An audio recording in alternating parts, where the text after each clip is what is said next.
Congolaises, Congolais, mes très chers compatriotes, je m'adresse solennellement à vous en ce jour dans un contexte exceptionnel en rapport avec la situation sécuritaire que connaît notre pays dans sa partie orientale.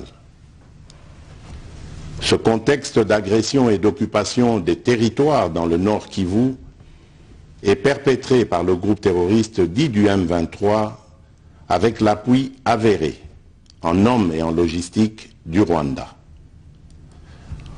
Au moment où je fais cette adresse, nos agresseurs occupent certaines localités dans le territoire de Rutshuru, occasionnant ainsi un drame humanitaire avec plus de 200 000 compatriotes forcés de fuir les affres terroristes dans les zones de combat. Ils se retrouvent en dehors de chez eux, sans logis, sans nourriture et sans soins. Des instructions précises ont été données au gouvernement pour leur rassemblement et leur prise en charge. Au-delà de ces efforts, j'en appelle à un élan général de solidarité pour alléger leur fardeau. Certes, cette situation n'est pas nouvelle. En effet, depuis plusieurs décennies, des groupes armés nationaux et étrangers écument l'est de notre pays en y commettant des atrocités innombrables sur fond d'exploitation illégale de nos ressources naturelles. C'est ainsi qu'à l'occasion de mon avènement, j'avais été amené à prendre l'engagement devant la nation de rétablir au cours de mon mandat la paix et la sécurité là où elles sont compromises et de les consolider là où elles existent. Sitôt dit, sitôt fait, j'ai sans délai et de bonne foi commencé à développer, notamment avec tous nos 9 pays voisins, une diplomatie de proximité en vue d'établir avec eux des relations de coopération franches, transparentes et de caractère gagnant-gagnant. Avec l'Ouganda, par exemple, nous sommes allés jusqu'à décider de mutualiser nos forces armées afin de combattre ensemble la nébuleuse des ADF, une milice d'origine ougandaise qui cependant n'opère que dans le Nord Kivu. Et aussi nous avons lancé 2 projets de construction de routes transnationales. Avec le Rwanda, un mémorandum d'entente a été signé dans le commerce de l'or avec une entreprise nationale. Une ligne aérienne a été ouverte à la compagnie nationale rwandaise dans notre pays et un accord de non-double taxation a été signé. Malgré cela, ce pays va nous surprendre en réactivant les terroristes du M23. Alors qu'il avait été défait par les armes en 2013, le M23 va refaire surface en prenant notre armée à court, notamment à Bunagana, cité qu'il occupe depuis le 13 juin 2022. En effet, sous la fallacieuse accusation de soutien des FARDC au FDLR, le Rwanda a en réalité des velléités expansionnistes, avec comme intérêt principal l'appropriation de nos minerais, et pour ce faire, il s'active à déstabiliser l'Est du Congo pour créer une zone de non-droit en vue d'assouvir ses appétits criminels.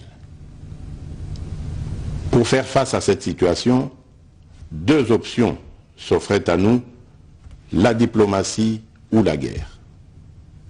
J'ai résolu de privilégier la première option, quitte à en venir à la seconde, faute de résultats. L'option diplomatique a donc été mise en œuvre. C'est ici l'occasion pour nous de rappeler que notre attachement à la recherche de la paix par des voies pacifiques n'est aucunement un signe de faiblesse, moins encore un aveu d'une incapacité de notre pays à s'inscrire dans une logique de guerre totale contre tous ceux qui continuent à abuser de notre patience, mais plutôt une expression de notre culture de paix et de notre identité légendaire de peuple hospitalier. C'est ainsi que dès le 20 juin 2022, j'ai pris part aux travaux du 3e conclave des chefs d'État membres de la communauté d'Afrique de l'Est à Nairobi, au Kenya, qui avait comme agenda l'examen de la situation sécuritaire dans l'Est de notre pays. À l'issue de ce forum, les dirigeants des pays membres de la communauté d'Afrique de l'Est sont tombés d'accord sur le déploiement d'une force régionale pour imposer la paix dans l'Est de la République démocratique du Congo. Le sommet a appelé à une cessation immédiate de toutes les hostilités à l'Est de notre pays et a demandé à tous les groupes armés, tant étrangers que locaux, à déposer les armes immédiatement et sans condition et à s'engager dans le processus politique. Le 6 juillet 2022, j'ai accepté de rencontrer à nouveau le président du Rwanda, cette fois à Luanda, sous l'égide du président João Lourenço, sous couvert de la conférence internationale des régions des Grands Lacs africains, la CIRGL. Il en est sorti une feuille de route qui stipule entre autres objectifs normaliser les relations politiques et diplomatiques entre la République démocratique du Congo et le Rwanda. Et pour y parvenir, la première action retenue, arrêt des hostilités et retrait du M23 des positions occupées conformément au communiqué final de Nairobi. Une fois de plus, aucune avancée sur le terrain de la paix attendue par notre population n'a été observée. La dernière activité diplomatique en date a été la rencontre avec le président Paul Kagame autour du président français Emmanuel Macron et à l'initiative de ce dernier en marge de l'Assemblée générale des Nations unies à New York. Ici également, pour l'essentiel, il a été acté le principe d'un cessez-le-feu immédiat et du retrait inconditionnel du M23 des positions qu'il occupe, toujours sans résultat tangible sur le terrain. Mes chers compatriotes, comme vous pouvez le constater, malgré notre investissement et les efforts fournis dans cette optique, la paix et la sécurité ne sont pas au rendez-vous. Garant de l'indépendance, de l'unité nationale et de l'intégrité territoriale, je réitère mon engagement constitutionnel de défendre la patrie jusqu'au sacrifice suprême. Mes très chers compatriotes, ne doutons jamais qu'ensemble réfléchis et engagés, nous puissions changer le monde. À vous, nos vaillants soldats, vous qui avez pris l'engagement de servir sous le drapeau, je vous invite ici au sens élevé du patriotisme en ce temps particulièrement exceptionnel de notre histoire, de défendre notre pays, de protéger l'intégrité de son territoire et d'assurer la sécurité des Congolaises et des Congolais contre toute agression ou attaque d'où qu'elle vienne. À vous, mes très chers compatriotes, la guerre qui nous est imposée par nos voisins exige de chacun de nous des sacrifices. C'est le moment de taire nos divergences politiques pour défendre tous rassemblés notre mère patrie. Notre histoire et notre marche commune ont sans cesse démontré que loin de s'effondrer, notre nation et son peuple ont toujours relevé ce genre de défis et nous en sommes toujours sortis victorieux. Restons tous unis et solidaires derrière nos forces de défense et de sécurité.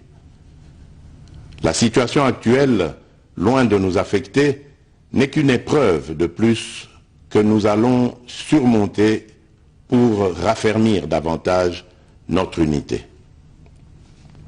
Au-delà de tout clivage politique, idéologique, religieux et tribal, la défense de la mère patrie est le seul objectif qui doit nous unir en ce moment. Le pays nous appelle. La nation a besoin de l'engagement de toutes ses filles et de tous ses fils. Je vous appelle à ne pas céder aux propos xénophobes et autres discours de haine ou de stigmatisation des communautés rwandophones, dont l'asservisseur se sert pour faire du chantage et de la manipulation.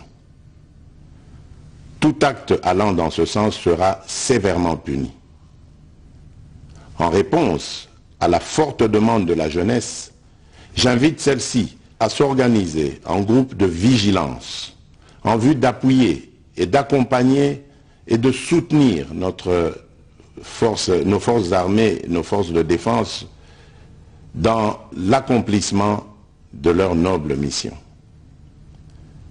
C'est ici l'occasion de mettre en garde tous les traîtres civils ou militaires et autres brebis galeuses qui servent les intérêts de l'ennemi.